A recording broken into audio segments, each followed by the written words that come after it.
2023. Mother Gaia, third dimensional planet, ascending into fourth dimensional collective consciousness. Azor, Grand Rising Captain. can you give me the update on third dimensional planet Gaia? Yes, Christo, with pleasure. Gaia 3D currently is under critical condition. It seems there is a large amount of humans that have forgotten who they are, causing confusion, division and war driven by fear.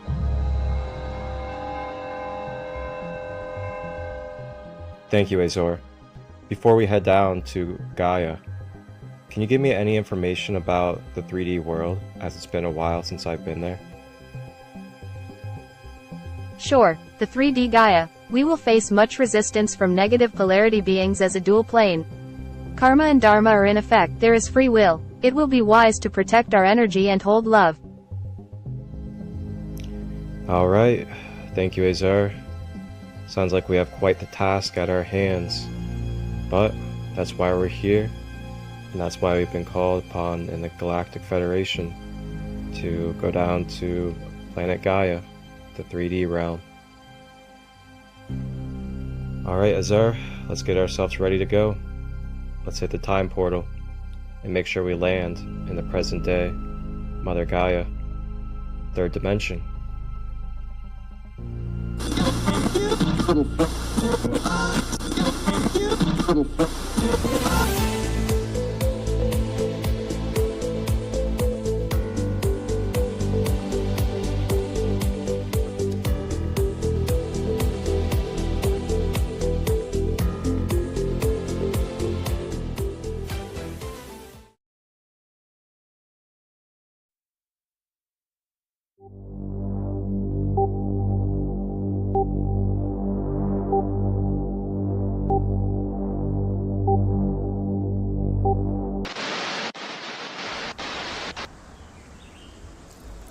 Greetings, salutations, blessings to y'all, Sacred Kingdom soul family. Before I get into my diatribe, I have some gong vibes for you.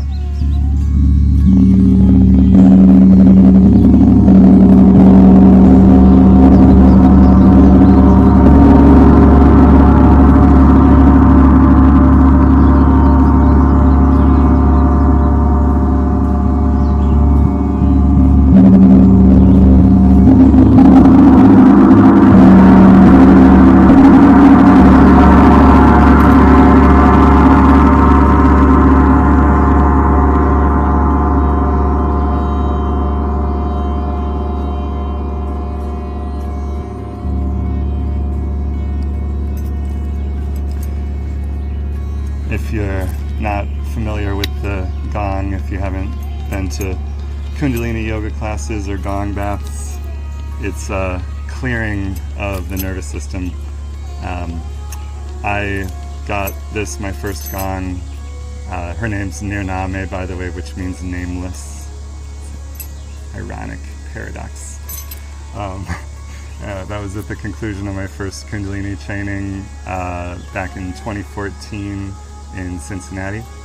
SadaNam Singh here at your service, and I have a PSA because it's come to my attention that some of you were not present at this Polishing Your Pearl holistic retreat.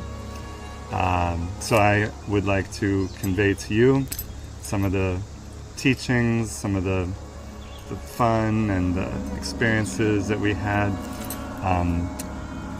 This now is just a year that I've been collaborating with Marcus Christolight doing these retreats since the Lionsgate last year, and it feels like at least 2-3 years because this is the 6th retreat we've done in that time. We had the Lionsgate outside of Cincinnati in Loveland on the river. We had New Year's Eve, which was beautiful, at the Apple Butter Inn, Pennsylvania, with the sparkling snow and just this sunroom full of glowing lights. with this, then we had the spring equinox and beautiful Hocking Hills and cabins there. The summer solstice was here, and Slippery Rock, and then Costa Rica in May as well. So I would highly encourage you to join us. Every one of these experiences has been filled with healing, sound healing, Reiki, and just the healing of being in community with people who are like-minded, like-hearted, people who just see you and your gifts and encourage you. I was especially with this particular retreat was about mentorship, going deeper into these topics. So it's not just giving you a little vacation, a little fun and live music, which is great, a great stress reliever, but I definitely believe in the teaching the person to fish type of experience. So in my yoga classes, I was giving a packet, 4 different sort of categories that I've boiled down 20 years of Ayurvedic training and yogic training in OSU college courses, in 4 Kundalini yoga trainings that first one was in 2014, and I had done like 8 years of OSU courses on the survey of a wide variety of things. But then I had my first level 2 training in India with Gurmukh conscious communication, and another 200 hours in India with Yogi Amandeep. And so there's so much yogic technology, and this is not like something that some like person that you don't know channeled from some possibly questionable source from their own mind potentially.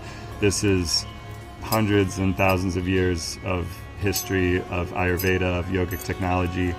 So I boiled it down into the 4 segments of waking up in the morning, going to sleep at night, nourishing your body, and cleansing your body. Because these are things that are very practical. Certainly I enjoy a psychedelic, mind-expanding, guided meditation, but if you can't, really sustain and take care of yourself on just that alone, I like to address these practical things that we do every day that you have to do. And if you do them like begrudgingly or inefficiently, you can just be filling yourself with toxins and negativity. So waking up consciously in the morning, with affirmations that we practiced, with some yogic technology like rubbing your hands, just simple things that anyone can do as long as you have 2 hands. I'll say most people can do. I don't know, if you only have 1 hand, rub somewhere else. But then you do the affirmations, breathing, stretches. They're all things that anyone can do with any type of body, with no experience required. And as I've gotten older, into my 30s, when I hit 40, these things are not just an optional, way of feeling better. They've become an essential part of feeling good at all. Like, I want to wake up in the morning, I want to feel energized. I don't want to have pain and tension, because then I'll just be super grumpy and mean to people. And I think I want that for all of us. I want all of us to be our highest selves, to feel our best, put our best foot forward, so you can prosper and be healthy and thrive in your relationships and your community. So this is the kind of thing you can do to set your consciousness, set your body in the beginning of the day. Going to sleep at night, something that a lot of people struggle with. So we go through the yogic processes, cleansing the body, cold showering, a lot of dietary stuff. But you can join me in my Zoom classes every Tuesday and Thursday evenings. If you have questions, you can join our Facebook Messenger group, Kundalini Yogi Community. Tuesday nights at 7:30 I do a yin class, very gentle. We don't stand up, it's all long stretches, therapeutic, always have sound healing, gong bath meditations. And Thursday night is Kundalini, which is all of the above, but with exercises like cardio type exercises. It's another essential thing that every person with a body needs to keep your heart functioning well, your brain, your energy levels, clearing out stress and toxins. Is best to sweat and breathe vigorously. So we do all of that in very precise yogic technology ways for Kundalini tradition. So some things target the lymphatic system, different glands and organs, not just the breathing, the circulatory and respiratory, and the muscular system, of course. But there's things for like pituitary gland and thymus gland, immune system. So it's a really powerful and comprehensive technology. But as I could go on and on about that, but I also wanted to give you a taste of every one of these retreats. I think at least the past like 4 or 5 retreats, we have crafting, which is another thing that's very near and dear to my heart that really just lights up my soul. Creativity, working with beautiful elements like stones, crystals, beads. In this case, we had 2 workshops working with pearls, with guided meditations, and the concept of a pearl being that it's a little grain of sand or something that's irritating the oyster, and it's causing it irritation, so it keeps coating it in minerals that forms this beautiful pearlescent, natural gem over time. And so that's how we can transmute our own irritation, our own negativity out of something that just is bothering us into something that is helping us grow something beautiful out of that. So we had a lot of great teachings on that, and we opened up these oysters and got our pearls, and in the past retreats we've made crystal wraps, and the live music from Cricket the Gift and Aura to Profit was beautiful, like the sound healings, the Reiki share, and Marcus and Rhonda and Kirsten always cook delicious veggie food for us, which I always appreciate. So I once again would just highly recommend joining us in the future retreats or on the podcasts. I'll hopefully be able to join you and share more of these teachings in the hopes that that can uplift your life. I believe, we are all one, and by helping any person, you're helping the collective consciousness, and that's how that make the world a better place. So that's what I'm here for, help you with that, and once again offer you my blessings of appreciation for you tuning in. I see some examples of my sound healing animation, and some, it's not just like gong and singing, but I play guitar, flutes, ukulele, loop it all together. I've got some really cool content on my website at SadaNamSing.com, and animations and stuff I've made for my old bands if you're into more groovier, jammier stuff as well. So yeah.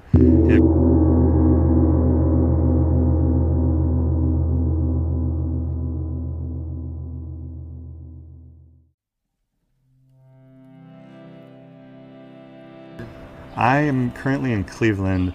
I was leading a Kundalini community in Columbus for like 10, 15 years. And I had my studio there. So sometimes I'll go to Columbus, Gift of Light expos and things like that. All these festivals in the tri-state area, I'm usually teaching workshops. But currently in Cleveland, which is the most convenient place for in-person live sound healing and meditation instruction. So, yeah. Thank you, Marcus, for having me on. Thank you, everyone, for tuning in. Much love.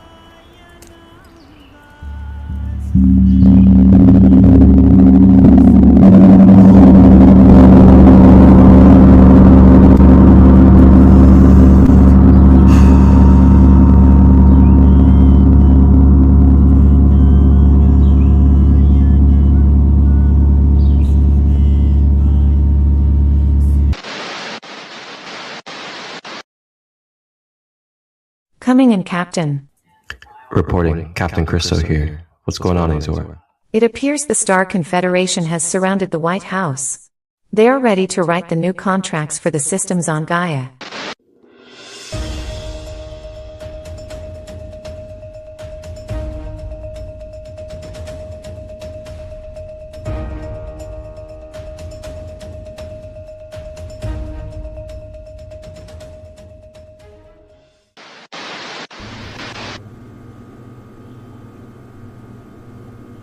Coming in. Wait, what's going on, Azor? You need me over at the White House in DC? Oh, they have surrounded.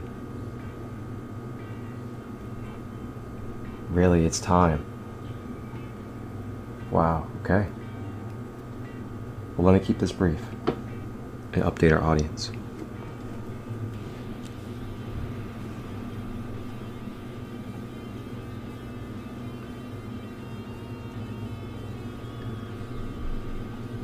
Grand day, grand rising. Welcome to a fresh GGR, Galactic News Report, here at the peak of the Lion's Gate 8-8, where Sirius is rising, and the heart of the lion is expanding. The ascension codes are drawing upon us with the pyramids of Egypt, as well as the Orion Belt. During this manifestation gateway portal, we have went through massive change. We have gone through purging.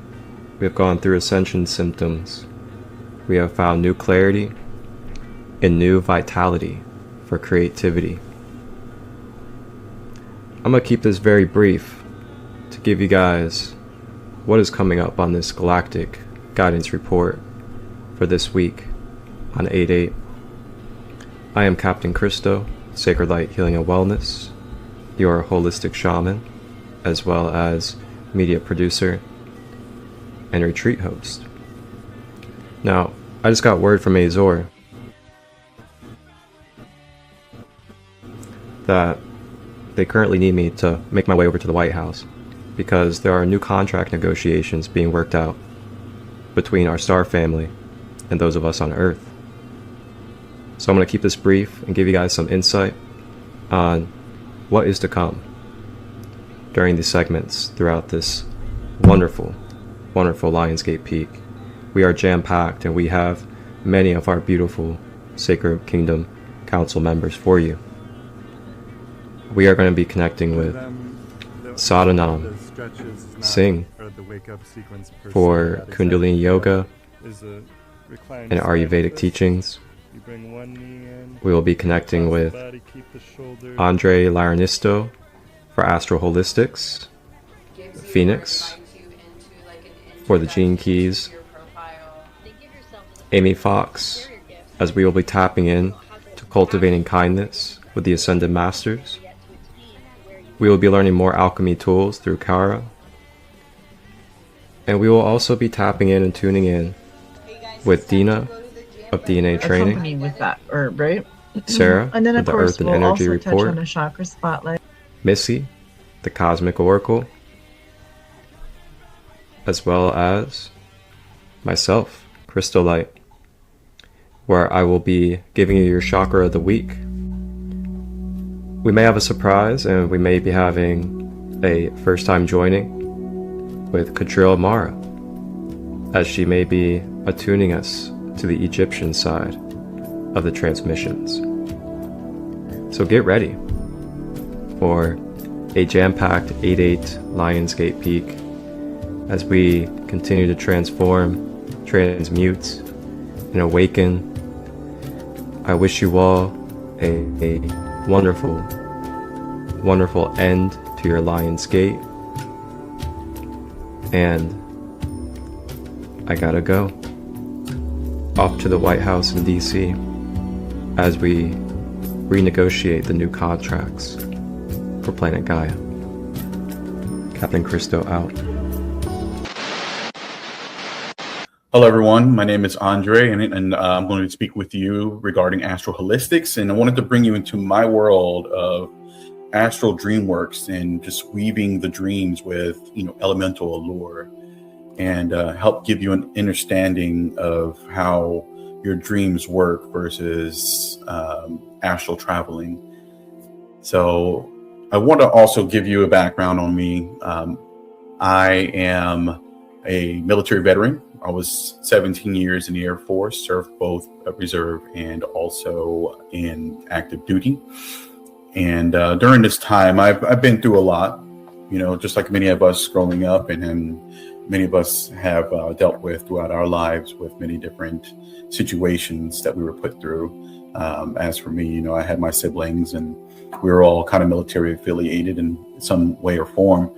And, I've had my share of tough times, and I wanted to get more involved into the spiritual realm of things. I've asked a lot of questions whenever I was attached to a lot of the religious aspect of things. And, those questions led me to the spiritual life. And ever since I was a child, I will say about 7 years old, I was walking the astral plane, and it scared the crap out of me. And didn't know what to do with it. I would tell my parents about it, and they would dismiss me, tell me it was a nightmare or a bad dream. And I knew it wasn't, because it was so real. It was very, very real. And, as a child, you're more connected to the universe. You're more connected to the spiritual realm. And after a while, it became a little scary for me as a child, because I did not understand of what was happening at that moment. And I blocked myself from it for many, many years. I would say until about my mid-teens, right before I turned 20, maybe 17 or 18 years old, I started tapping back into it again, but not as much. And as an adult, I was trying to find my way, trying to find my path, and it led me more back into the astral realm of things. And so today, I would just like to open myself up and speak to everyone about my experiences and what you can do regarding astral travel, how to recognize it, how to make it more active. I'm not going to dive into meditation or into instructions on how to go into astral, but just to recognize it, and you'll start seeing it happening more often than normal. So I created some notes that I would like to go through regarding some astral Imagine travel. booking a soul session, ordering crystals, and joining a live retreat from your phone. For too long, finding the right healers, the right products, the right community has meant endless searching across scattered corners of the internet. That changes now. The Sacred Kingdom has arrived, an online hub where a worldwide directory of holistic practitioners, readers, life guides, organic makers, musicians, a crystal shop, books, and more are all waiting for you. Book one-on-one sessions, order products, and discover Kingdom members serving locally in your area, all from your fingertips, wherever you are, whenever you're ready. Stay connected to upcoming events and retreats, both online and in person. Tap into a YouTube channel built for real conversation, hands-on holistic learning, and free giveaways. And there's more coming: courses, programs, a holistic recipe book, and the Sacred Kingdom Mystery School Academy mentorship. This is a space built on love, compassion, and the belief that conscious living should be accessible to all walks of life. Visit thesacredkingdom.com, and if you feel called to build from within, email Marcus Christolight at marcustut23@gmail.com about joining the Kingdom Council. The Kingdom is open. We'll go through it together. So basically, your body, the human body, is composed of different layers of energy, comprised of 7 layers, which many of you may be already aware, many of you may not be, but each are separate and individual, yet they are interpenetrating, Together, they make up your aura. Every living organism has its aura, an energetic vibrating frequency of light. The colors of your aura serve as indicators of your energy, thoughts, feelings, and awareness level. The auric colors should always radiate a bright hue, as this represents vitality, positivity, and good health. Darker and cloudy colors indicate sickness, negativity, and a general imbalance of the whole body. Through auric color symbolism, you can see the different colors that coincide with the type of auric fields that many people may see. You may see yourself. You have purple level of awareness and openness. You have blue level of intuitive abilities, depending on the hue. Green, healing abilities. Yellow indicates inquisitiveness, also aka spiritual awakening. Orange symbolizes vitality and emotions. Red symbolizes actions. Dark red can symbolize anger and negativity. And then some people will also see the rainbow color, which is found in natural healers, spiritual teachers, and light workers. Now, the aura exists to protect the physical body and shield your spirit from negative vibrating frequency, which may potentially harm you. The chakras and the aura are linked together. Therefore, the chakras affect the aura, and could be vice versa. When you are experiencing a low vibrational emotion, the aura dims its colors to reflect this. Let's scroll up.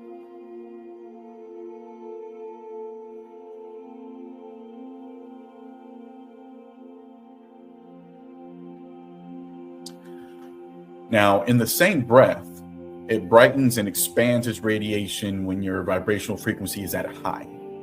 The 7 energy layers of the auric field are also referred to as the subtle bodies. You don't need to be able to see the auric layers before you can sense or feel them.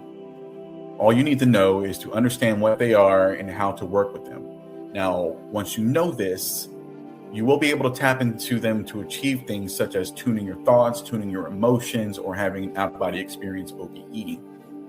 Now, your auric layers, your first energy body is the closest to your physical body, your ether, which is a place beyond space, linked to the root.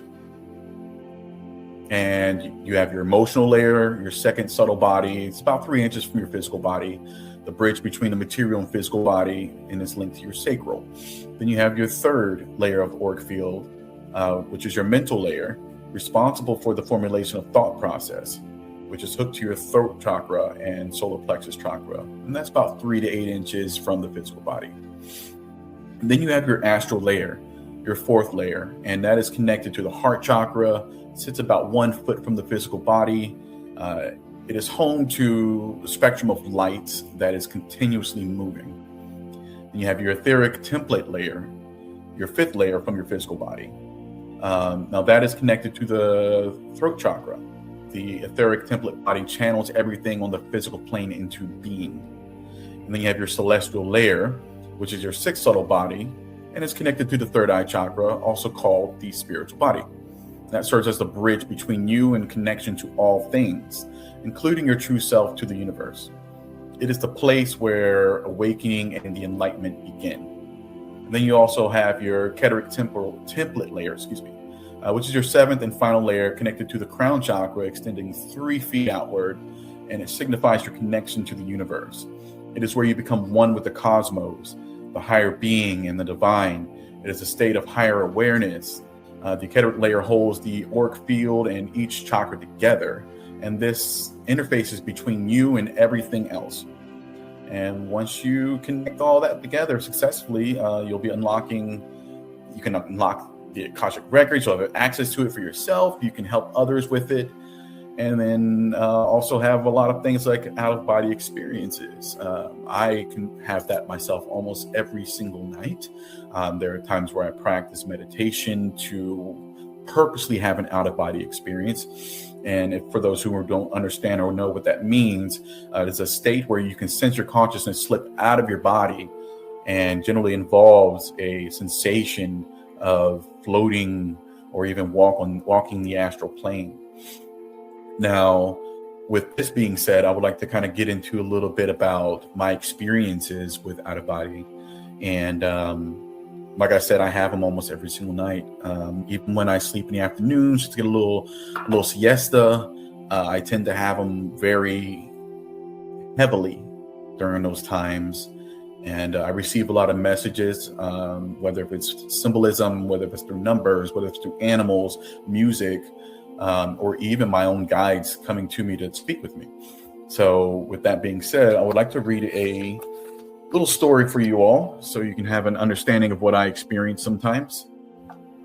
And I would love to hear others share their experiences with me or anyone else within the Sacred Kingdom, if you're interested. So I had such an amazing and magical dream, or was it a dream? So where should I begin? So many things happened that stood out. Before I begin, I will say that I used a grounding bed sheet while I was asleep. I remember being part of a group that were saving a bunch of orphan children, basically crawling through rubble and toys just to get to them. The group that I was with and I were very successful, and we saved many. One major thing that stood out the most, many of the adults, include myself, were fae. And if you don't know what that is, it's just a short version of saying fairy. But it's not just a fairy, but fae is also a group of other different beings within that realm that share that realm together. It doesn't have to necessarily be a being with wings. From what I can remember, I was new. I just received my wings. A pixie woman was explaining something to me, and she was talking. Her skin began to change into a silver glittery color. Her clothing that she was wearing froze in time, cracked, and then shattered. It was as if she was having like a metaphysical metamorphosis, and it was just too powerful for her. Her chemistry was too powerful for the clothing, and it just shattered. Now, the last thing that I can remember within this OBE, I flew myself to another location where I ran into an old friend, and that ran a store while I was there. And before entering the store, a woman with her child recognized me, but she didn't know me personally. She asked to see my eyes as the sun was glistening off of them. Apparently, I was a rare breed amongst the fae. Like now in this current life, in my waking world, my eyes are a different color compared to others, and they stand out a lot. So as I entered the store, I was looking for supplies to begin my schooling. I'm unsure of my studies. I asked another pixie woman about a certain building that was off in the distance across the water, and she referred to it as the Void. As she was explaining this to me, she as well began to go through some kind of metaphysical metamorphosis, and her skin turned silvery and glittery and breaking the clothing that she was wearing. And her transformation was so powerful, it knocked me into the water. As I was coming out of the water, climbing up on the rocks, on the jetties, I realized I was fluttering my wings to shake the water off, and I got other people wet. I felt the cold water and the feeling of being wet, and then I woke up from it. So that's just an experience that I wanted to share with you all, because once you start realizing and kind of paying attention to feeling, to taste, to hearing, to smell, all your senses, those dreams are not just dreams. You are actually walking the astral plane. As your body, your vessel is in deep sleep, your soul does not sleep. It's energy. It continues to move. So your dreams may not just be dreams or thought. You're actually in astral and just traveling around. And then once you realize that, you start recognizing the differences between dream and between astral traveling. And then it becomes more lucid, it becomes more vivid. And the more and more you recognize it. And I know there are 4 things I would like to share with you all. You can write it down. It helped me quite a bit, and it made my dreams become more frequent on a daily, or excuse me, on a nightly basis, even when I'm sleeping in the afternoon. There is a thing, you have consciously aware and intentional. So there's 4 elements to that. You have unconsciously aware, and then you have unintentional, meaning when you went to sleep, you did not know you were astral traveling, and you did not intentionally try to astral travel, but you were. And then you have unconsciously aware and intentional, where you intentionally tried to astral travel, but you weren't sure. You weren't aware that you were. And then you have consciously aware and unintentional, where you did not mean to go into astral, but consciously you became aware that you were traveling around. And then you also have consciously aware and intentional, where it just worked out both ways. You intended to do it, and it happened. So I just wanted to share that with you all. And if you have questions, you have your spirit guides with you. And if you're not sure who your spirit guides are, you can always find someone who teaches these things. You have many types of beings of spirit guides that may come to you.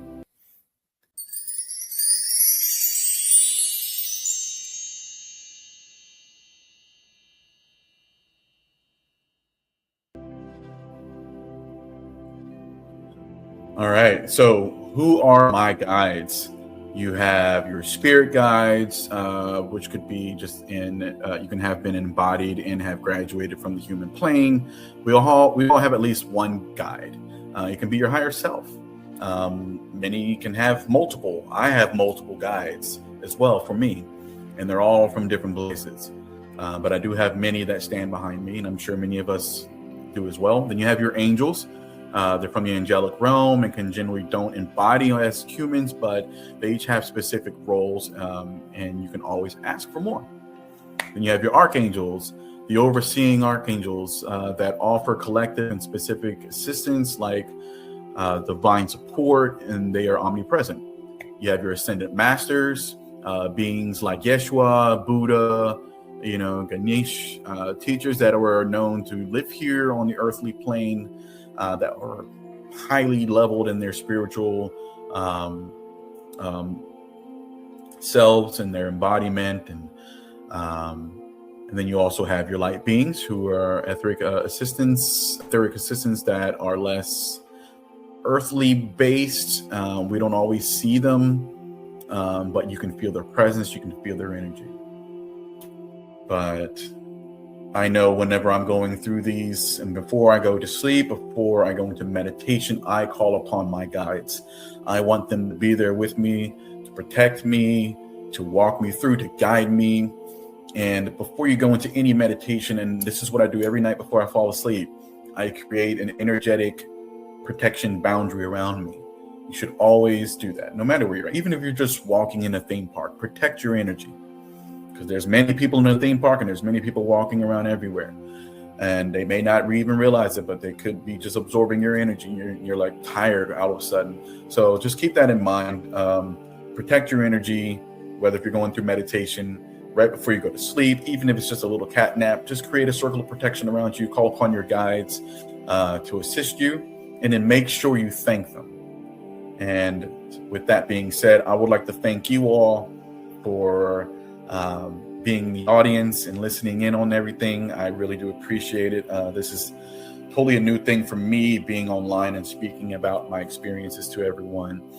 And if you're interested in getting to know me more, again, my name is Andre. I am also a Reiki master, and this is the astral holistic interpretation of what I have experienced through my lifetime. And let me add this in there. If you can remember, before you wake up fully in the morning, write down, take notes of your dreams. Even if you think, I'm gonna remember it in the middle of the night. No, you're not. You will forget it. So if you wake up from something, that means your guides are giving you some kind of guidance, or they want you to remember something. So what I do, I either pull out a piece of notebook paper, or I'll pull out my phone and I go to my notes section on my phone, and I just type in really quick keywords to kind of help trigger my memory. So when I come back to it, I can write it down in a notebook and I can give you my story.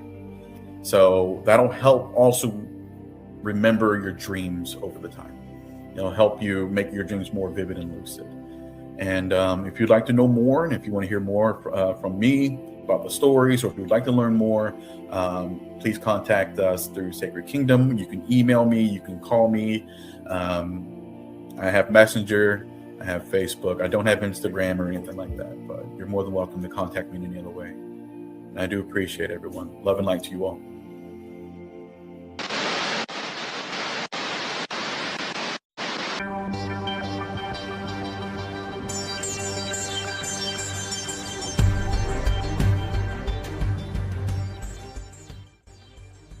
Greetings from Costa Rica. I'm Phinix. So nice to be with you today. coming from the Galactic 0 points on this 8-8. All about the numbers. You can find me on Facebook. Message me directly if you ever want to work with me. It's my honor to decode your star maps, to dive into your ascension codes, and to align you with your divine blueprints. And that's what I'm talking to you about today. I wanted to bring in, since it's the 8-8 portal, I wanted to bring in Gene Key 8. And for those of you who have never heard of the Gene Keys, the Gene Keys came into my life about 8 years ago, and I've never been the same. So I guess that's my warning for you, is that if you're not into rapid pace transformation and ascension, then turn this video off. But if you are motivated by making shifts, changes, and quantum leaps in your reality, getting real with yourself, doing the shadow work, awakening to your highest truth, your purpose and your mission, that's what I'm here for. And that's what the Gene Keys is here for. And so I discovered the Gene Keys again 8 years ago and went and found my profile online. First, I had found human design, if you've ever heard of that. And that's what I like to do in sessions, is pull your human design, your Gene Keys, and your Galactic Maya profiles and synthesize all of these tools, resources, and systems to assist us in our awakening process. But for me at the time, I'd never heard of this type of stuff before, thought it was a little crazy. And the next thing you know, I'm diving into the depths of the Palladians, genetic codes, DNA, astrology, ascension. And so the Gene Keys was the most beautiful, what I would say, poetic genetics that I could find in awakening my soul purpose. And when I first pulled my profile, and you can do that yourself, you can go to free Gene Keys profile. I just Google free Gene Keys profile, go to genekeys.com. You plug in your birth date, your time, and it gives you or invites you into like an introduction to your profile. It's like a horoscope connected to neutrino imprints when you decided to arrive on this planet. And that is something that I believe to be so, is that you chose to be born on planet Earth at a very particular moment in time, down to the time, the specific date, the time. You chose your mother and your father.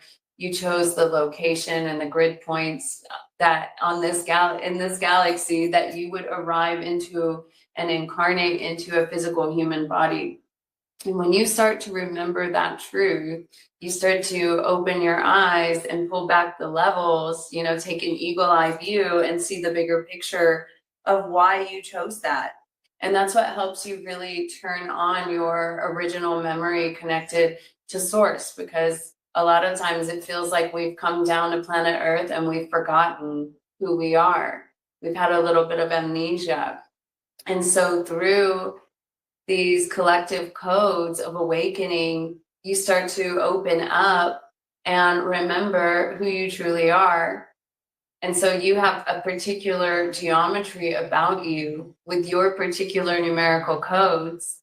And the Gene Key 8 that I'm going to be talking about today is a specific code of mine. I call it a Palladian code. It's directly aligned to the Pleiades star system.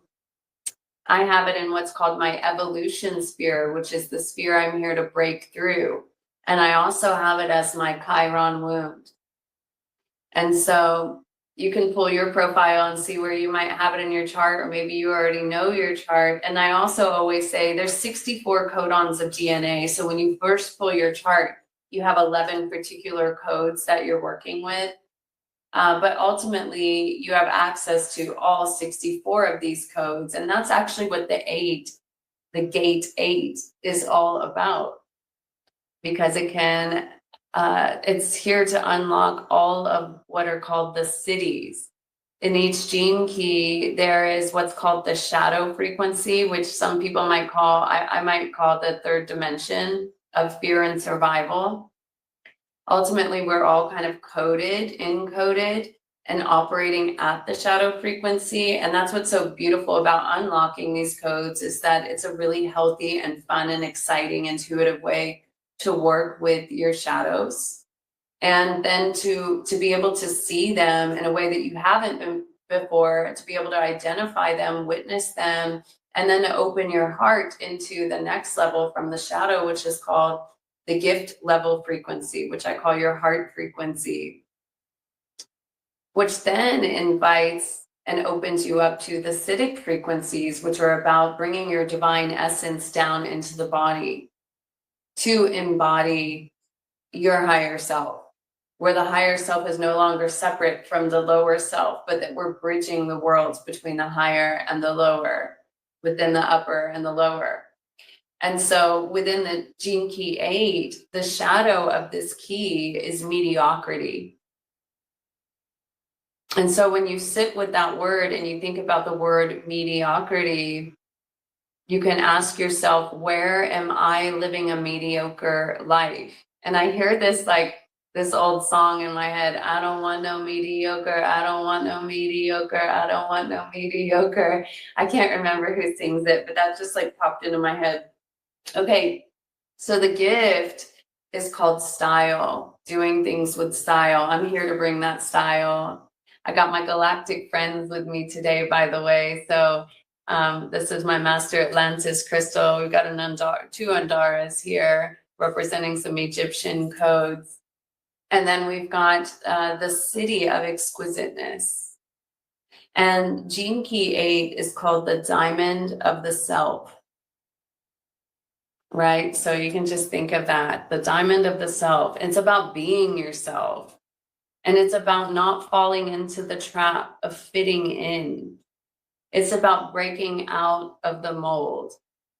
In the 8 years that I've been on this path, that's been my journey. And I would say I'm here to live and tell, through my own direct expression, that we're being called to move beyond our comfort zones.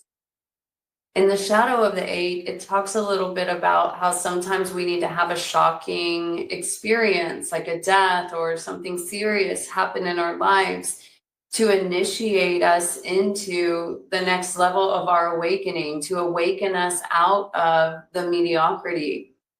And I was initiated on the path through a near-death experience. And ever since then, it's really been about literally having a death and a rebirth and a resurrection. And some of you may have heard of the terminology of a walk-in. And for me, how I represent the idea of a walk-in is my higher self coming down into my body. And then with that integration process, I'm being called, and we are being called into this initiation and becoming the diamond of the self, to let go of anything that isn't who we truly are. So in the last 8 years, I was called to leave behind my home in the United States, leave behind the finer things in life, move to Costa Rica, living a much more simple life, much less material life. I would call it my dematerialization process. And to really go into the inner caves of myself to learn more about these codes. And now I feel like I'm coming out of the cave as the diamond of myself, to express myself and to share about the importance for us to align ourselves to spirit. In fact, it's a matter of life or death.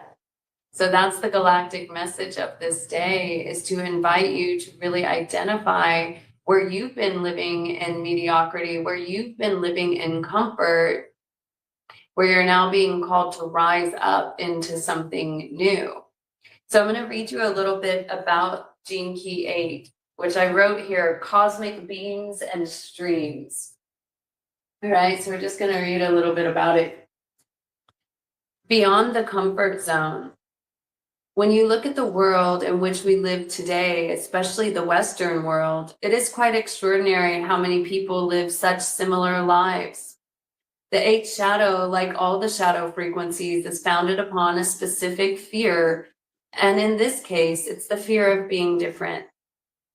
The eighth shadow prevents individuals from rising out of the mass consciousness and exploring the real adventure of life. The true nature of individuality is rebellion, but rebellion is unsafe. So the mass consciousness of humanity chooses the illusion of security instead. The eighth shadow weaves a web across the world, and this web supports the planetary comfort zone. Only when life forces you to grow through some kind of crisis or the death of a loved one, for example, do you come to experience your true nature outside the borders of this comfort zone. Now, as I read that, I'm like, why do you need to have a shocking experience? Why does someone need to die? Why do, for you to awaken out of this comfort zone? Do we really need to have that serious of an experience to snap our asses up and out of the mediocrity? You can learn from somebody else's story or experience and save yourself the trouble. So my call here is for you to listen where you haven't been listening, because it's usually because you've been ignoring something or pushing some messages out, or your intuition that's been coming to you. You keep pushing it away, pushing it away, pushing it away. And so your higher self or your soul is like, oh, do I need to get a little louder with you so that you'll hear me? Right? And so we don't need an emergency or a shocking event to happen for us to awaken. In the Western world in particular, your individuality is imprinted very early in life. One of the issues addressed repeatedly through this book is the influence of modern education, especially in the years leading up to the age of 7. Most educational systems encourage sameness rather than difference, because difference threatens the system itself. In modern education, young children go through an accepted process of tests and examinations, the very nature of which is to regurgitate memorized information with little or no scope for spontaneous innovation. This indoctrination begins in your early childhood and lasts into your early 20s as you are cycled through the same system that shaped your parents and your parents' parents. By setting up a system where sameness is the rule, we have successfully turned individuals into outsiders and reactionaries. So a lot of this then is going into the questioning of formal education. And there's so much more about it in rebelling, and really becoming the truth of who you are. And for me, I've completely rebelled as per my design, and left all systems behind in quite an extreme way. And I'm not saying that everyone's got to go as wild as me or as extreme as me, but it was part of my path and part of my design that I've been called to pull myself out of all systems, or to surrender out of all systems in order to see a new path.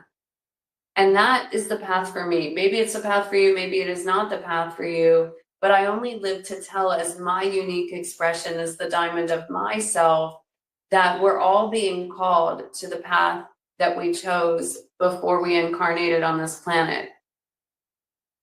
And a lot of times when things aren't going right in our life, especially with our health, with our body, with our energy, with our vitality, it's because we're not living in true alignment.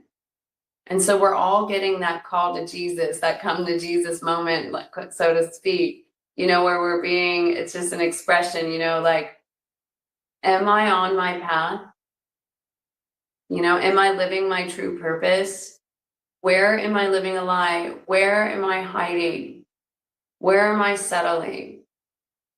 And so these are the things for you to contemplate as we open up this 8-8. And then I'm just going to read you a couple questions from, this is my Wisdom Keeper's Inner Guidebook that's connected to the 64 codons of DNA. This is the number 8 style.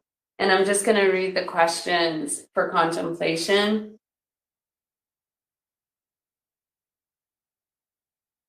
And actually, I'm going to read what's called the gift to you. There's a wisdom story as well, but for the sake of time, I'm just going to go with the gift and the questions for contemplation to leave you all with. My gift to you. I have a hunch there is a voice in you longing to be heard. I am here to encourage you to stop worrying about blending in. Dare to be an original. Don't just follow the trends. Be a rebel with a cause. Embrace your own style and let it come from deep inside you. When I see you doing something that others may think is crazy or too much, I know that you are as sane could be. Maybe there are people who won't stick around. I understand how painful that can be. I also promise you there will be others who will be so inspired by your style that they'll catch the authenticity bug. So please get comfortable with being a fringe dweller. Trust that the world will catch up with you in its own good time. No matter what your passion is, give it some air, set it free, and expect nothing less than exquisiteness. And so, you know, in my particular path, as I started to awaken to this truth within myself, it was like I had this fear of coming out of the closet, so to speak, because I was like thinking of all the people I know and how radical it would be for me to come out and be who I truly was. And so I was going through this inner awakening process, and I wasn't really talking about it because I didn't want anybody to think I was crazy. That was me, you know, 8 years ago. And then all of a sudden it was finally like something just came out of me, and I was like, you know what? I've got to be who I am. I'm dying in here. Why am I hiding this truth of who I really am? And it was like, talk about shedding all the layers of superficiality. Like, maybe you can relate if you are like a different person in different groups, like, oh, I'm with my family right now, so I've got to be like that. I'm at the church, so I've got to be like that. I'm at work and I've got to be like that, versus like being wholeheartedly yourself wherever you go. And that's what we're called to do. And what I started to realize is when I came out of the closet, all of a sudden I did lose people that were like, whoa, she's crazy. And I also started to bringing in my true soul family and people who were resonating and picking up what I was putting down. And so I no longer needed to edit or audit myself. And it allowed me to really come into my full, true, authentic expression and bring in a higher resonance frequency field to mirror what I was bringing through, what I was becoming. I was growing. I'm a way shower. I'm creating the way. You are a way shower. You're creating the way. And what I learned is that there were many other people out there that had been in the same predicament as me, where they were hiding this light inside and they were going through this inner awakening, questioning everything and all this transformation. But like, they had a fear for what the others would think about it on the outer field. And so this is the invitation for all of us to come out of the closet and be our true expression. And so the questions here for contemplation, and then we're going to close this one down. In what ways did you learn to blend in to be like everyone else? Where are you still blending in, but secretly wanting to leap out? What would you do if you weren't afraid of what others would think of you? Is there a risk you've been longing to take in service of a passion, but you've been afraid of failure or success? What is your fear? Where can you receive support and encouragement? How can you coax out your individual creative style? Complete the sentence. When I am in my exquisiteness, I am. Repeat as many times as you like and write what emerges in your journal. So nice to meet with you all today. I hope we opened up some gates for you, unlocked some truths within you. Feel free to reach out to me. Phinix Returns, it's spelled Phinix, Phoenix returns, like the golden ratio spiral. I'd love to connect with you one-on-one for any personal one-on-one work that you'd be interested in doing and just diving into your codes. And look forward to meeting you all. Thank you for the work that you're doing on the planet. Don't be afraid to come out of the closet and be your true self, be your true colors, be your authentic expression. We need you. We need you to break out of your mediocrity, to break out of your comfort zone, to be a shining star on the planet, leading the way in this ascension, in this shift, in this awakening. Everyone is awakening. And so the ones that are still hiding in their awakening are waiting for you to come out and be the star that you are. And so I honor you on the path. Thank you. Much love. And we'll see you next time.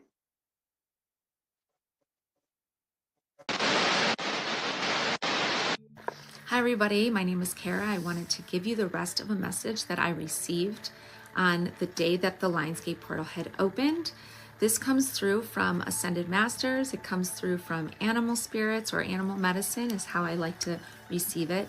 I also work with different galactic beings, ancestors, and the elements. This is how I receive my messages. So if you would, please open your heart and open your mind and listen to receive.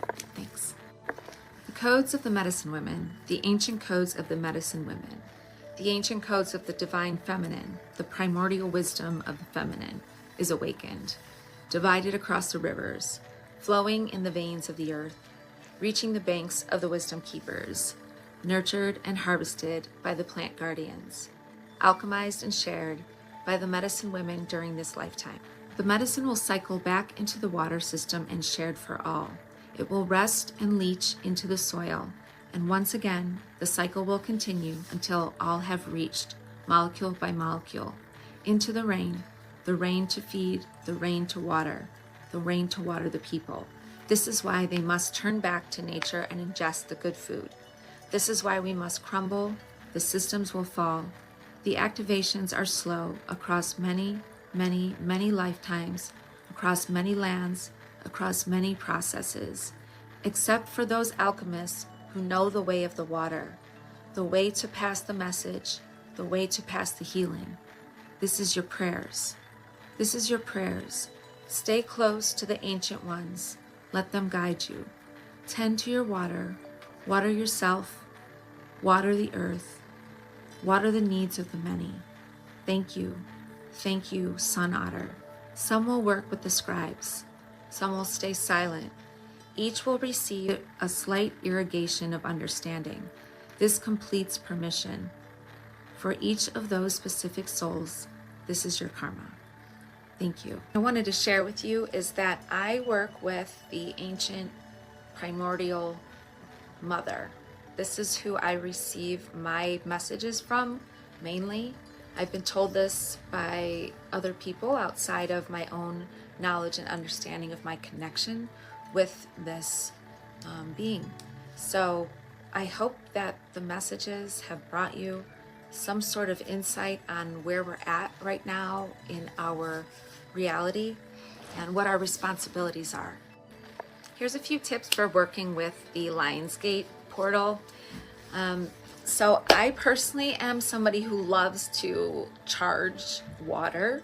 Water has an intelligence about it. It changes depending on how it's programmed per se. So what you say over the water, the energies it's around, it actually changes the molecules. So I personally like to charge my water during Lionsgate. You just need to take some filtered water or distilled water and put it in a glass jar and put it outside during the nighttime hours. Do your best to not let any sunlight hit it so that it's at its most potent and that it's receiving the specific energies during the nighttime, which is what we're really focused on there. What you can do with the water is you can drink it but make sure if you do drink it, you don't keep it in somewhere funky, like make sure it stays fresh. I would also cover it, so keep it in a bag that keeps outside energies from tainting what you've just harnessed or the intentions you've spoken into the water.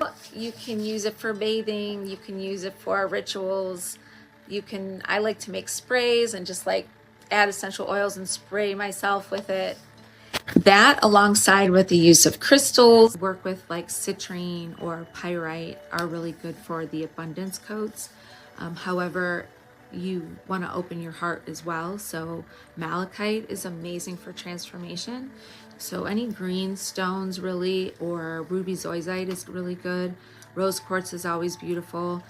So think in the pink and green energies for the heart center, and think of your yellows and golds for your solar plexus. Also, dolomite is a really beautiful energy for manifestation and transformations. Or just lots of writing, writing out what you want to manifest, and write as though you're in the present tense. These are all things, and many of you might be feeling this, like you probably felt a relief of pressure after the full moon has passed and this Lionsgate is open. We just passed Mercury retrograde, and we're going to be coming up on a solar eclipse at the end of the portal. So this is a really, really, really powerful time. It's like so peak high with energy and transformation that it would be almost silly not to take advantage of it, especially right now with how rapidly the world is changing and whatever it is you're going through in your awakening journey. Thanks for watching. Have a beautiful rest of your Lionsgate. Use the energies wisely. Love you. Bye. Hi, my name is Amy Fox, nicknamed Shalalea. And I have spent several years, honestly, about 20 years now, studying compassion and studying things similar, subjects like kindness movements and different things that I have found very interesting. And I decided a few years ago to start doing these compassion exercises where I actually would do something compassionate for someone in my daily life, or even sit there and just meditate for many hours on the subject of compassion and how I may not be giving enough compassion to this person or this situation. And so I decided with my work with the Ascended Masters, I could actually combine the Ascended Master work I do with the kindness work. So I am creating this series called Cultivating Kindness with the Ascended Masters. A little bit about me is that this school, actually a school was created from these ideas bridged together, which created this little series. But the school is called the School of Understanding and Compassion. And I am an ordained minister, Reiki practitioner. I am an upcoming author, and I've studied many integrative practices. And I've taught classes that led to wholeness and well-being types of exercises and understandings. I've studied under shamanic practitioners, and I am interested in studying other cultures. So I have several groups that I have actually created: the Church of Love, Goddess Gatherings, Saint Germain Studies, and Violet Flame Ministries, Ascended Master Teachings, and a business called Back to Wholeness, where we focus on returning balance in order to thrive. So I have studied the teachers of compassion for many years and said, how do they do it? How do they put everything they have into just simply being kind and just showing a good example? And I've just been very fascinated with different ideas on how to live my life that way. So today, the master that has been chosen is Saint Germain on forgiveness. And what we're going to do is we're going to cultivate the power of forgiveness. And so we're going to go into just this little brief thought about how we're asking for forgiveness to come into the room with the violet flame and Saint Germain. And we ask that forgiveness take over all of our thoughts and feelings, and that we ask the energy of forgiveness to actually come into our hearts, and we just forgive everything. We don't wait one more minute. We don't wait for an experience or revelation. We just allow Saint Germain and the violet flame energies to come into the room, and we allow the forgiveness to go into our world. And as we focus each week and each day on forgiveness for the next week. We allow ourselves to be forgiven for the things that we feel we need to still conquer and ways that we are not feeling that we've overcome that particular thing. So think of yourself as a person that wants to share your gifts, but you don't have the compassion or the forgiveness or understanding of others maybe yet to attain where you are with sharing your gifts, or maybe you do. But either way, we imagine we have a new life journey where forgiveness is what we are looking for. And we allow our daily lessons and understandings to be learned as the pace that we are welcoming it to happen. And I know that my heart knows that people aren't compassionate when they have not attained the wisdom of the experiences. We are at the level of cultivating compassion and forgiveness and all the qualities at the level we've experienced it. So all you can do is really live your life, and you can also, sit in peace. You can sit there and be still, and you can cultivate those qualities. But to allow compassion to fill the places where you do not have that place filled. And if you allow your gifts to be shared, it will come in the time you are ready. But why I mention gifts is because we are here going through these shifts, and so much of the work you do is actually about helping others with the shift and how to have compassion for those places you're working on where we don't know. We have to forgive ourselves. We have to forgive every part of ourselves that does not understand that just because you might be like right here somewhere with something you're working on. You may be highly developed, you may be really skilled at something, you may be down here with something else where you are not there. You are not at the place of having the right discernment to know how to work on that. So what we want to do is we want to work on those places by bringing the good energy and that good compassion and that forgiving of the old self, because that is still a part of who we are. But sometimes we have to remember that we are whole already. We are already whole, but we still have places that we needed to remember to fill back in. So we ask Saint Germain to allow forgiveness to come into our energy field, into our thoughts and imagination. We allow the violet flame to take over all of our energy that needs to be forgiven and sent to where it needs to go. And we just allow this to go on, and we allow the freedom of knowing that when you really know who you are, whether you have gifts to share, whether you have something you want to help others on their journey with, just know that when we allow those feelings of forgiveness, but the practice of letting go, just sensing and feeling all that old energy being released, that is the first cultivating kindness I would like to share with you. And each week we'll be doing a different master and doing cultivating compassion about a certain subject or something. I will be very grateful to share this with all of you. I hope you check out my school, the School of Understanding and Compassion, and you can find me on Facebook at Shalalea Rainstar. That is SHALALEA and Rainstar, and then in parentheses Amy Fox. And we all, we're all going through a very hard time right now. There's a lot of things going on with the shift, and I just ask you all that you be patient with yourself, you be understanding of yourself, because if you're trying to share your gifts, you have to also understand sometimes people get competitive. They want to, say, well, I have gifts, I want to share. It's like, the inner child, it's wanting to show, that we have things to share. We all are here to be respected for our gifts, but what's important is that we respect ourselves for having the open,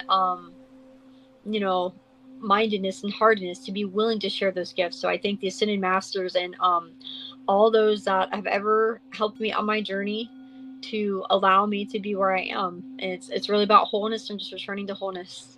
Thank you.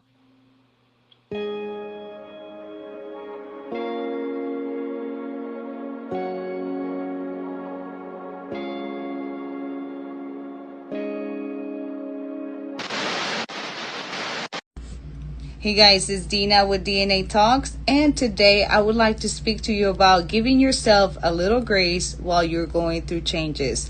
Change does not happen overnight, guys, and change is not easy. It can be scary at times, but it also is necessary. So if something within you is asking you for a change, go ahead and take that step. Don't be scared to take that step and to see what is out there. The change is a good thing, guys, but I want you to also remember to give yourself some grace while you're going through that transition, because change can be a little messy, it can be scary, and it's not always vertical. Change can go up and down.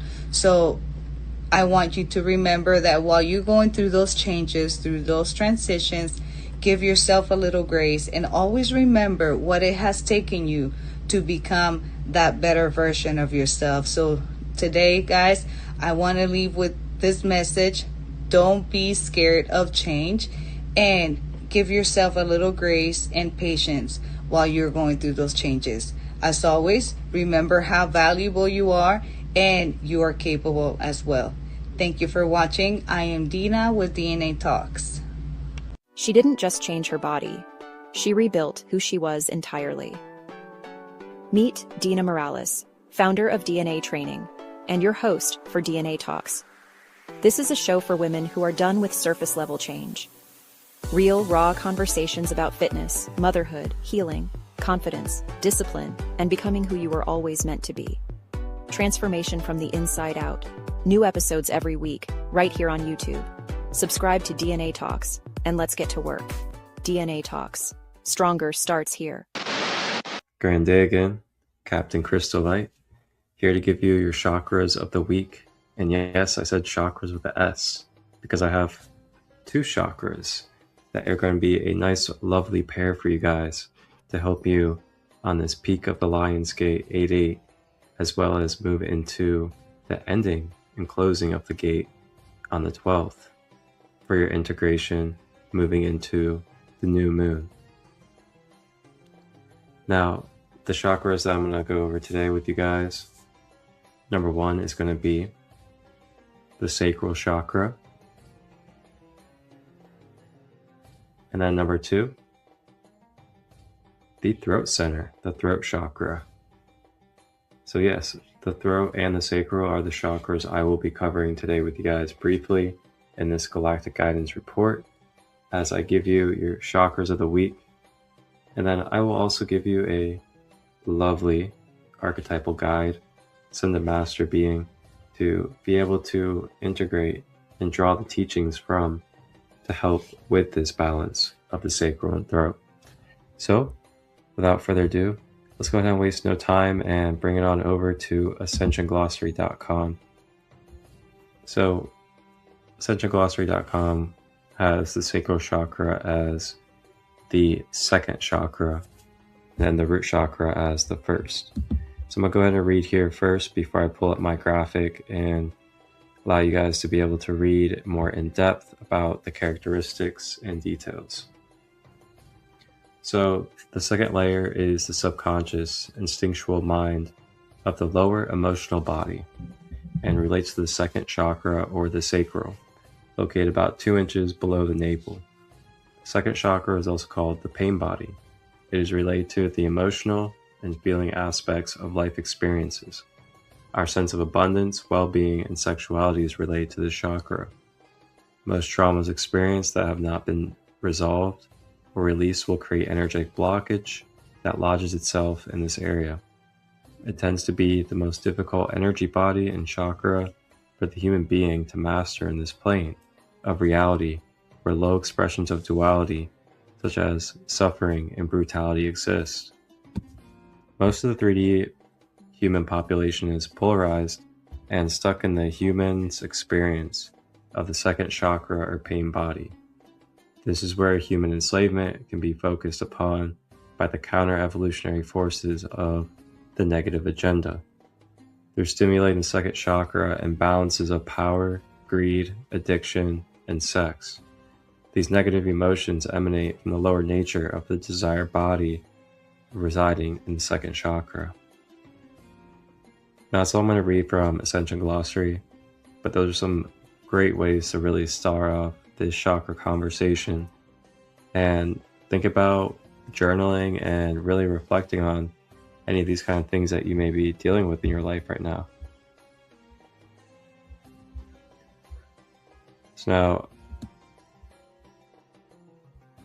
I'm going to continue and I'm going to read more about the sacral for you guys.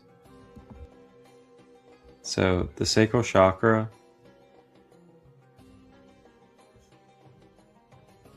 is located in the bladder area, right below the navel.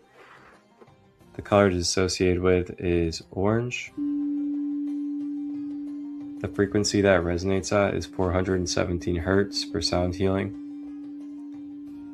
The physical body parts and the organs that it governs is the reproductive system, the kidneys and the bladder.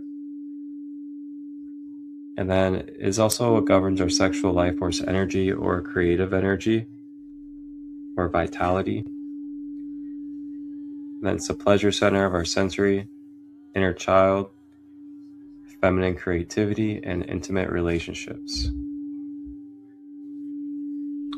Now, some blockages that you can identify as symptoms of a blocked sacral is trauma through sexual energy,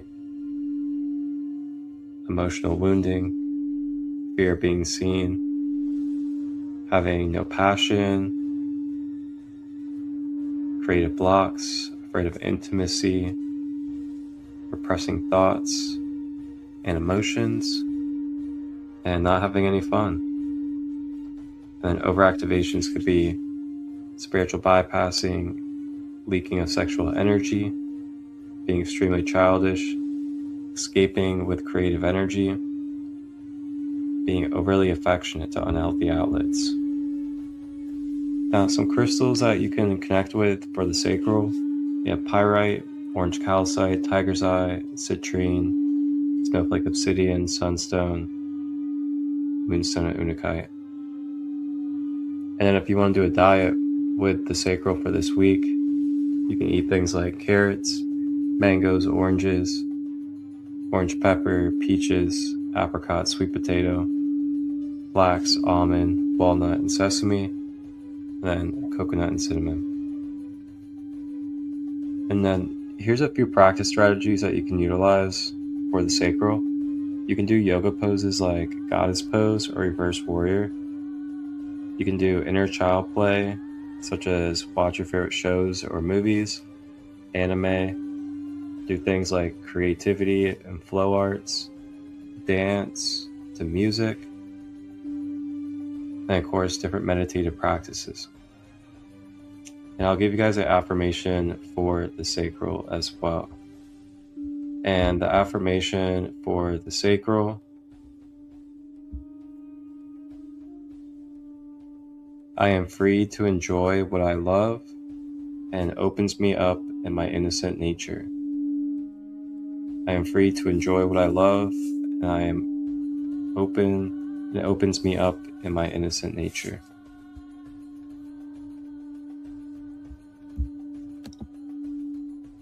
So that is the sacral.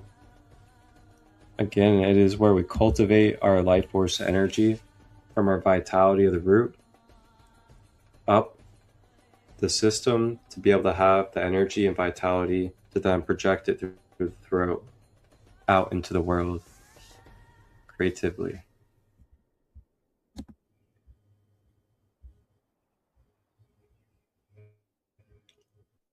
So moving on to our second chakra that we are covering today on this galactic report, it is going to be the fifth chakra, according to AscensionGlossary.com, and that is going to be the throat chakra. Now, the throat chakra is our vocal expression that we use to command the energy into form, manifestation. When we are aligned with what we are creating and speaking into manifestation, our throat chakra is open and clear. We are learning to become fully comfortable speaking our truth, expressing our authentic self in the 3D material reality. The fifth chakra is a vital part of humanity's spiritual awakening, for as individuals awaken to the authentic aspect of their eternal self. Excuse me. A new voice is born as it aligns to the inner spirit to speak spiritual will. Now, this is where it highlights the pairing of these two chakras. The throat chakra and the sacral are two key creative energy centers that work together. A sympathetic response in the throat chakra may be directly related to the accelerated second chakra clearing. The fifth chakra in principle is masculine energy, and the second chakra is feminine energy. As we are undergoing the masculine and feminine energy integration, this is one of the key processes we are experiencing, and why these two creative points unify to work together on clearing old patterns. All right. So now I'm going to go ahead and go in depth into the throat chakra and its characteristics. And that is located in the throat and is the color blue.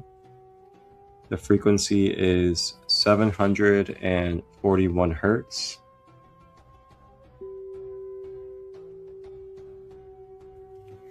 The physical organs and body parts: the thyroid, the mouth, the jaw, the tongue, the shoulders, and the neck. And then it is the center of expressing emotions or voicing inner truth, putting forth your creative energy, speaking with clarity. It's your ability to learn and listen compassionately, to translate ideas or dreams into expressional form. So that's when you draw it from the crown into the third eye and then express through the throat. It's also your discernment center, and it's where you filter the information and energy that interacts with your field, and you're able to tell if it resonates for you or if it does not. And then it's also an energy center that directly affects our teamwork ability.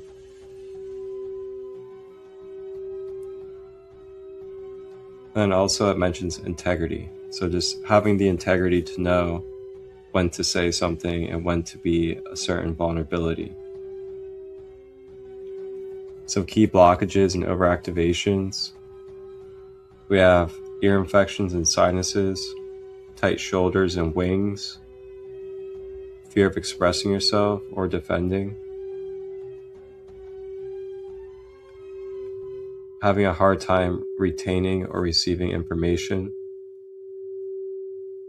and then any blockages of putting forth your creative energy into the world. Overactivations: speaking over others, spilling out unmindfully and unconsiderably, dominating others' beliefs and expressions, and having no care to listen. A few crystals you can use: we have lapis lazuli, labradorite, turquoise, sodalite, blue kyanite, blue apatite, angelite, and chrysocolla. And then your foods and herbs for the throat chakra diet: grapes and berries, eggplant, kale, plum, and purple carrots. Then you have slippery elm, chamomile, eucalyptus, peppermint, clary sage, and rosemary. And to give you guys a few yoga poses, you have Savasana, Cobra, and Child's Pose. And then you can do conscious breath work. You can practice expressing truth in the mirror, or practice expressing with supportive companions. And then you can journal before you communicate, have conversation. And then again, creativity, arts, expression. And then your affirmation for the throat chakra: I am bringing value and expansion to lives around me by expressing my honest, loving truth.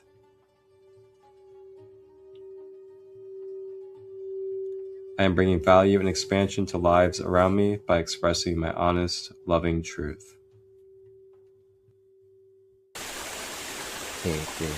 Chevron amethyst, black moonstone, raw rising pills, spirit element medicine, butterfly, elegant, delightful, and light spirits of the butterfly. Bring your medicine into my mind, body, spirit. The butterfly medicine is helping soften my flow of energy. I am becoming lighter in my vibration with every breath as the butterfly uplifts my spirit. I am embracing transformation, regeneration, and I am also being present, grounding, and honoring my cocoon, death, rebirth stage, so I may blossom into the divine beauty I am. Okay. So those are your 2 chakras of the week for you guys to potentially focus on if you would like to. And that is to help with, cultivating and having the vital sexual creative energy to be able to give yourself, the will and the energy to create and continue to move forward in the revolution of your life, and not give in to the old ways and the old patterns, and really step forward and take this quantum leap. And yeah, wow, what a Lionsgate this year, I gotta say. So before I leave you guys, let me go ahead and give you guys your Ascended Master archetype to connect with to help support your sacral and throat center. So our Ascended Master that I wanted to pair with you guys this week as we begin to come out of the peak of this Lionsgate and transition into the finishing integration of this portal. I felt really called, especially with the mixture of that orange and blue sacral and throat chakra energy, of calling on the archetypal energies of Krishna consciousness, of course, the Hindu pantheon. So a little bit about Krishna is, the story is commonly told in the Bhagavad Gita, the most popular religious work in India, composed between the 5th and 2nd centuries BC, and part of the great Indian epic. So the Gita means Song of God, is written as a dialogue between Krishna and Arjuna. Krishna describes himself as the Lord of all that breathes, and the Lord who abides within the heart of all beings, meaning one who is in the union with God, or the Creator, or Source, one who has attained the union that is God, or Creator, or Source. He says, when goodness grows weak, when evil increases, my spirit arises on earth. In every age I come back to deliver the holy, to deliver the sin of the sinner, to establish righteousness. Krishna teaches Arjuna about the 4 yogas, or paths of union with God, and says that all the yogas should be practiced. The 4 yogas are knowledge, meditation, work, and love, and devotion. This is Jnana Yoga, Raha Yoga, Karma Yoga, and Bhakti Yoga. By self-knowledge, by meditation on the God within, by working with the works of God to balance karma and increase good karma, and by giving love devotion, we fulfill the 4 paths of the 4 lower bodies, the memory body, the mental body, the desire body, and the physical body. Divine Harmony Spiritual Church offers candle vigil services that call upon the assistance of these hidden masters for almost any situation. Beautiful. So another thing about Krishna too I'll share is that, Krishna is very artistic and creative and expressive. You notice that Krishna, even right here in this image, has a flute and is usually playing music or bringing some type of dancing or youthful, uplifting, vital energy. So that youthfulness, when you think about, the youthful Krishna, the baby Krishna, and the joy and happiness and cheerism that Krishna brings with that really unbound inner child energy, that is a prime example of balancing that throat and sacral. So again, my questions for you guys when it comes to your chakras are, where could you maybe express yourself a little more? Where do you feel like you can let go of any fears of expression? Or where can you step forward more in your creative passions and pursuits and maybe bring forward a little bit more service of your gifts so you can then step away and integrate more into a path of your passions? All right, so that's where I'm going to leave you guys. I am Captain Christo. Those are your chakras of the week, throat and sacral, and Krishna is your archetype to connect with. I thank you guys, and connect with me anytime by reaching out. I am able to be found on Facebook at Christolight Robbins. Then you can email me at marcustut23@gmail.com for productions, retreats, as well as one-on-one shamanic services. Captain Christo out. Over to LunarQueen with the Astrology of the Week.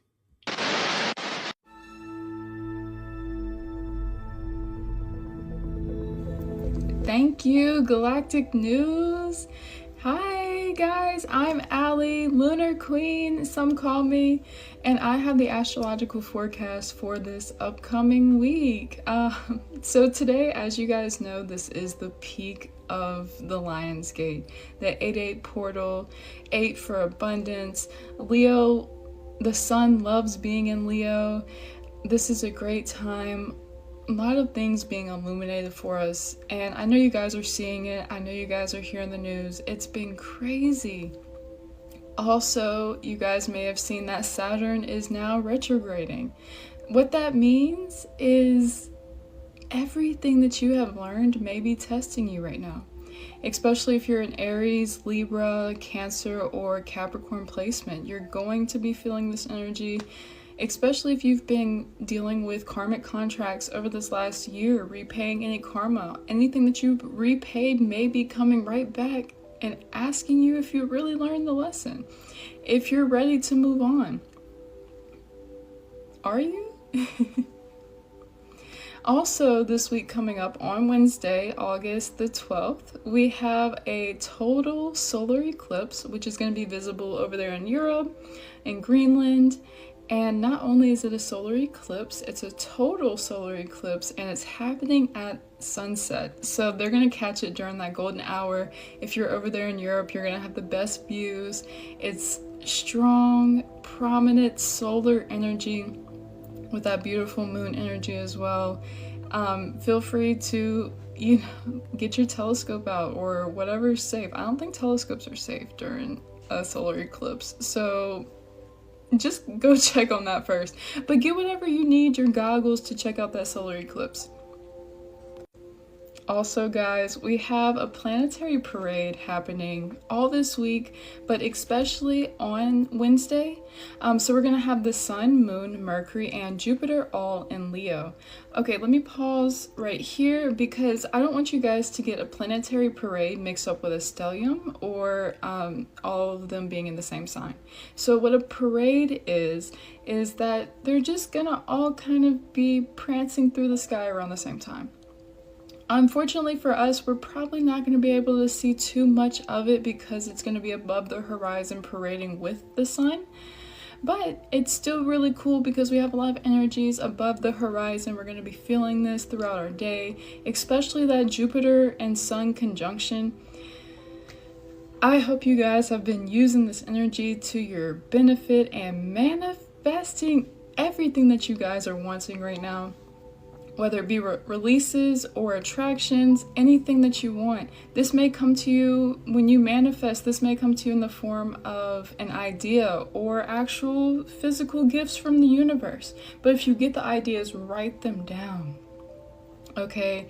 Any random idea. If you've been praying for millions and then you just get a random idea and you're like, oh, somebody else is doing that. It's not what you do, it's how you do it. Okay, just because somebody else is doing it doesn't mean you can't do it too. It's just your own magic. If you're called to do it, it's for you. Okay, back to the planetary parade. We also have Mars in Cancer, which is the sign behind Leo, Uranus in Taurus, Saturn and Neptune in Aries. Like I said, Saturn is retrograding right now. So if you're able to feel it, feel the energies, but we probably won't be able to see too much of this. You may catch you may be able to see Saturn during the day if you're able to pull out your telescope during the day and kind of like catch that perfect angle. It's just far enough from the sun to where you may be able to get it. But who you can see is Venus. So the solar elongation is at its peak right now with Venus. So Venus is actually in Libra, which is going to be below the horizon when the sun comes out. So that evening star, Venus, is going to be really, really bright, especially over these next few weeks. So feel free to watch the sunset and then watch Venus be highlighted as the sun goes down. It's going to be that bright star that happens in the west when the sun comes down. Also, guys, if you're having a hard time trying to see what is a star and what is a planet in the sky, stars twinkle and planets shine. So if it's twinkling, it's a star. If it's shining bright, it's a planet. But thank you guys for tuning in. I'm going to send it back to the rest of the Galactic News. Feel free to check out my channel. My name is LunarQueen. You'll usually see me as LunarQueen21, except on TikTok, I'm lunar.goddess21. Thank you all for tuning in to the Astrological News, and I will see you guys next time. Bye.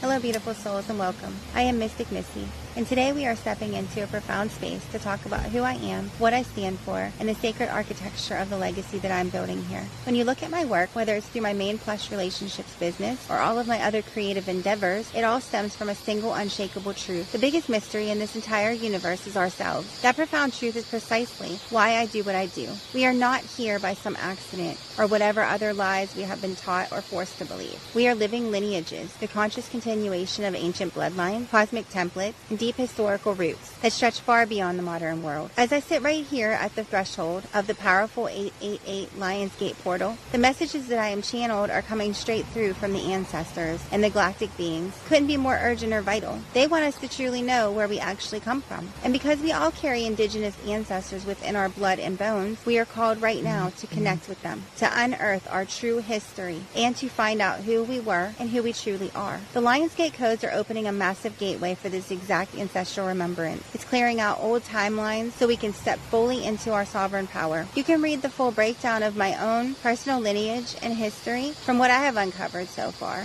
It's taken me a while, and I'm still going at it, and I will until I find it all. And it's on my Asteria Rising blog. And if you need help, I have services that I can also help you with that. My journey from being just a mother and working a job that barely pays the bills has taken me on a healing journey. And now about bridging the gap gap between the unseen and the physical, weaving the esoteric with the practical. Everything I offer, from custom Destiny Compass blueprints and lineage reports to my channel messages and tarot as well, to my all-inclusive web design, digital marketing, promotional services, and a lot more, is all on my website and waiting for you over at plushrelationships.com. Whether I'm unearthing ancient star codes or building high-vibe modern businesses from the ground up, the mission remains the same, helping you anchor your highest vision into tangible reality. I'm building a legacy for my children and my grandchildren. I think we all want that, so they don't have to go through the things that we've had to go through and our ancestors have gone through. That mission flows directly into my creative projects, Lineage Codex YouTube channel, where I map out these deep ancestral ties, and my new Asteria Oracle YouTube channel, where I channel and provide tarot messages. Asteria Rising is my sacred sanctuary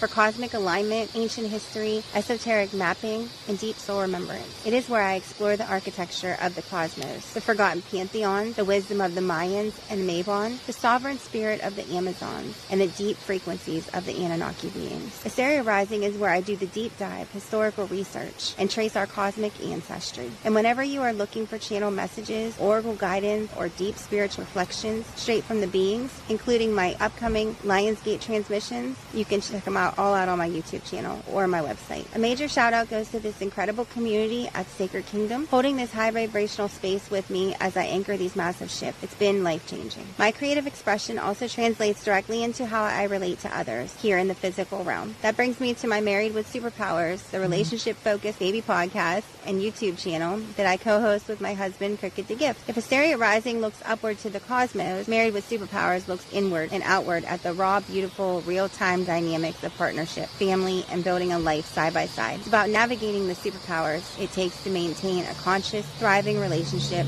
in a chaotic world, blending humor, truth, and real partnership. And a shout out to Cricket the Gift because he basically does the whole thing. I am living out a declaration of lineage and a living legacy, especially as I anchor these heavy 888 codes. Thank you for walking this path, for holding space, and for keeping your own light rising. Take what weaves into your heart, let the rest return to the dust of the stars, and stand tall in your sovereign light. Until next time, I will be sending love, peace, and high vibrations your way. Thank you. Tell my story about how I just survived, yeah.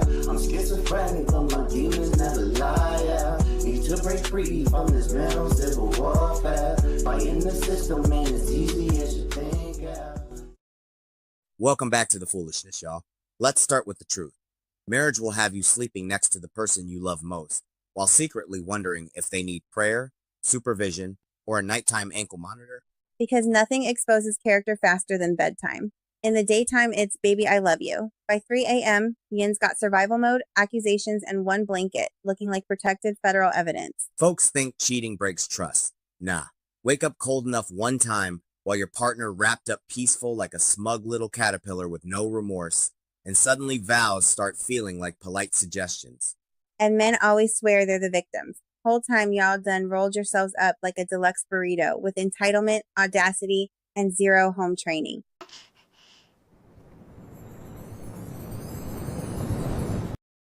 So today we're talking about that silent little felony that starts in the dark and ends with somebody freezing, irritated, and reconsidering the whole ministry of love. The blanket steal. Let's tell the reckless truth. You steal the blanket like you training for the Avengers, baby. And you cocoon yourself like you're preparing for metamorphosis. It's less husband and more emotionally needy silk moth. See, that's what women don't understand. Men don't steal the blanket. We secure the perimeter. Secure the perimeter? Sir, you roll up in that blanket like a burrito, with trust issues and unresolved character defects.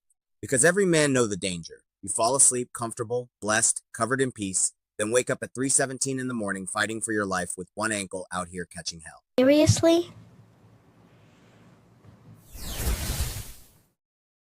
Because you sleep like you're in a wrestling match. Elbows flying, knees everywhere, blanket wrapped around you like a hostage situation with poor leadership. And then on top of all that, why you got 10 pillows on the bed like we run in a luxury showroom? But by morning, every single one of them, joints done, filed for independence? Because apparently my sleep has range. If pillows are flying, just know I was busy in the spirit and not everybody made it out untouched. Busy in the spirit is wild. I wake up and the room looked like your side of the bed got raided. One pillow on the floor, one by the dresser, one halfway under me, like it was trying to enter witness protection. Well, maybe I'm fighting demons in my sleep. Including me? Especially you. See, that's exactly what I'm saying. I'm already in here surviving blanket theft. Now I gotta sleep like I'm in a low-budget action movie dodging airborne upholstery. Please. If a pillow hit you, it was likely corrective action. Baby, I move with passion. No, you move like your dreams have a stunt budget and no adult supervision.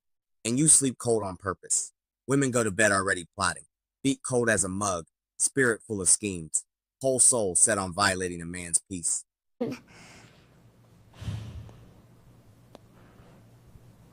Excuse me for wanting warmth. That's what marriage is. Love, support, and access to shared heat. Yins don't get to say we're one and then turn into border patrol over a comforter. Shared heat, yes. Blanket annexation? Nah, shorty.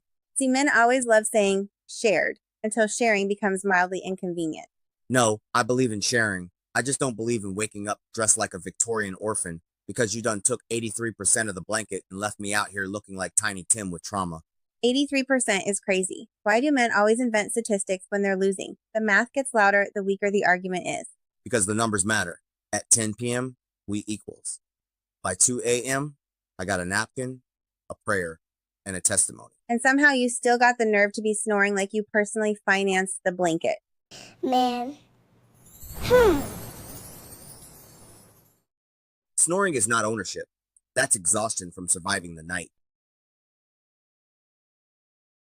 Surviving? Sir, I wake up looking like I spent the evening in a refrigerated produce section while you're over there, bundled up like a cinnamon roll with secrets and no accountability. That's because I know how to preserve resources. Seriously? No, that's because you sleep selfish. There is a difference. Fellas, let me help y'all. If she say, I'm cold, that ain't information. That's a warning shot. And ladies, let me help Yins. If he grabs the blanket and turns one time like a rotisserie chicken, the negotiation window has closed. Thank you. Finally, honesty. I didn't say I respected it. I said I recognized the pattern.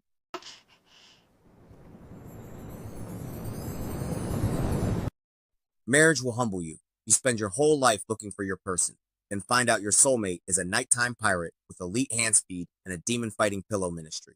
And women find out their forever person is a blanket hoarder built like a human fort with the emotional range of a malfunctioning space heater. The craziest part? As soon as I try to pull some blanket back, now I'm the villain. Because men never do a gentle pull. Yins yank that blanket like you're starting a lawnmower with bad intentions and poor conflict skills. Because diplomacy failed. No, because patience failed. Nah, the real truth is, this ain't even about fabric. This is about power, control, territory, nighttime, politics. Exactly. The blanket is never just a blanket. It's a relationship referendum with poor conflict resolution and very little oversight. That's why the love button is simple. 2 blankets. Or one giant one. Because if the love is real, we ain't gotta sleep like we split in war supplies. And if you still insist on stealing covers, at least be honest. Don't wake up talking about I ain't take nothing while wrapped up like catered salmon at a fundraiser. At the end of the day, marriage can survive stress, bills, and bad moods. But waking up cold while your partner looks peaceful and over-insulated will make you question their entire character. And that right there is why bedtime isn't rest. It's strategy. Married with superpowers. For truth. So disrespectful. You're just mad I sound cute when I say it. Man.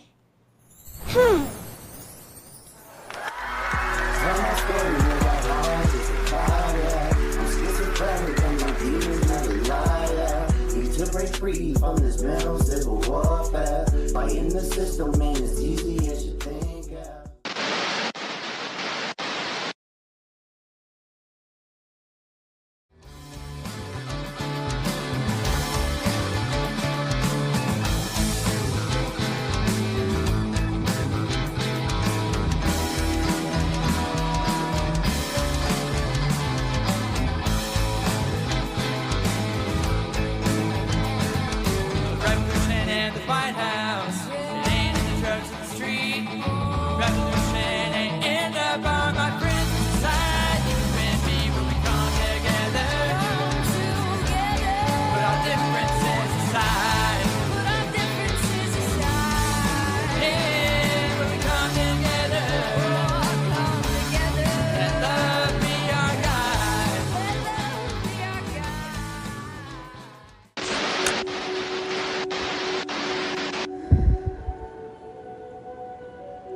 Hasikalaka. Hasikalaka tikio. Hasakalakin tokoloha. Hantiasa. Hionkoloho kia ta shahandake. Iya sakanda hiya. Intokolo shakata. Inkolonti kala handaki. Ashahala hanti ke la hata'a. Halanko titi la hanta'a ta'a. Hiyon koko ambi salahinta. Intakala hianto shahanka.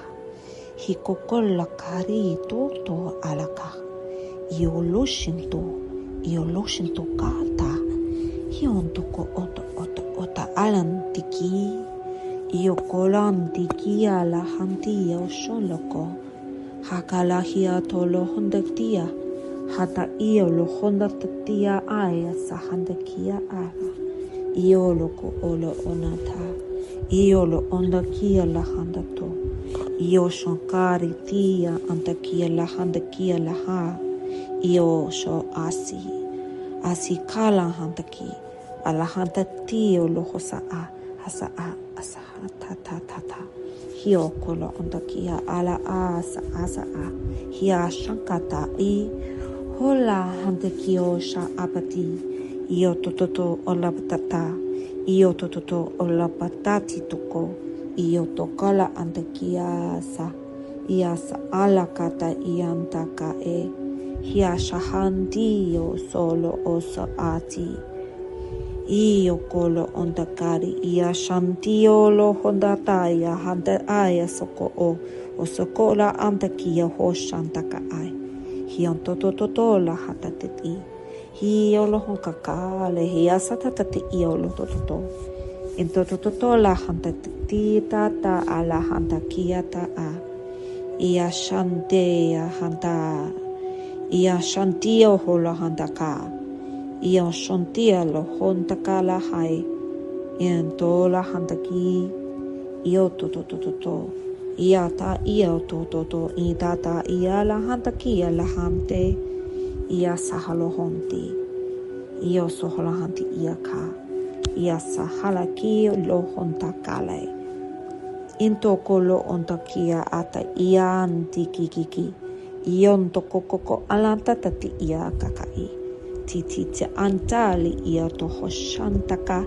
Io hontaka hantikia shahala hantiki. Ia sahala hala. Ia sahala koko olo toto ikala antekia loho. Io kolo antekia alaha. Into toto iha ha shenteka a. Ia haha hantikia la hota anteke. Hia sia antakia la hata o. Hian sia shahanta kushata ala hora hantaki. Ihihi shahalahana. Ia shakolo ata ia. Ia soko papa ia shantikilo to. Ion koko ala hante ya.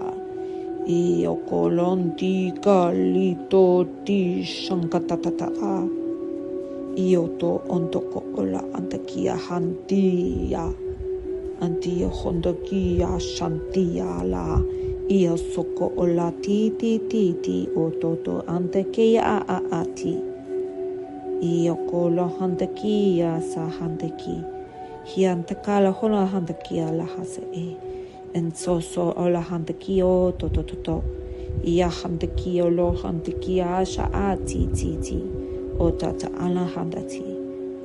Ion toko lo hontoko le hia tatati io shontoko. Ianta ia tatata ianta tata. Ianta ata. Iato olo hondo ki ola hanta. Hanta hia sola. Hia hai sa. Hia hasai hiola. Antio. Hiola hante ki asi. Hia shanditi. Ian shali hia tola hante ki asa. Ia sankala hante ki ashante. Iantia ha la. Ya, sia, sia, sia, sia, papatay.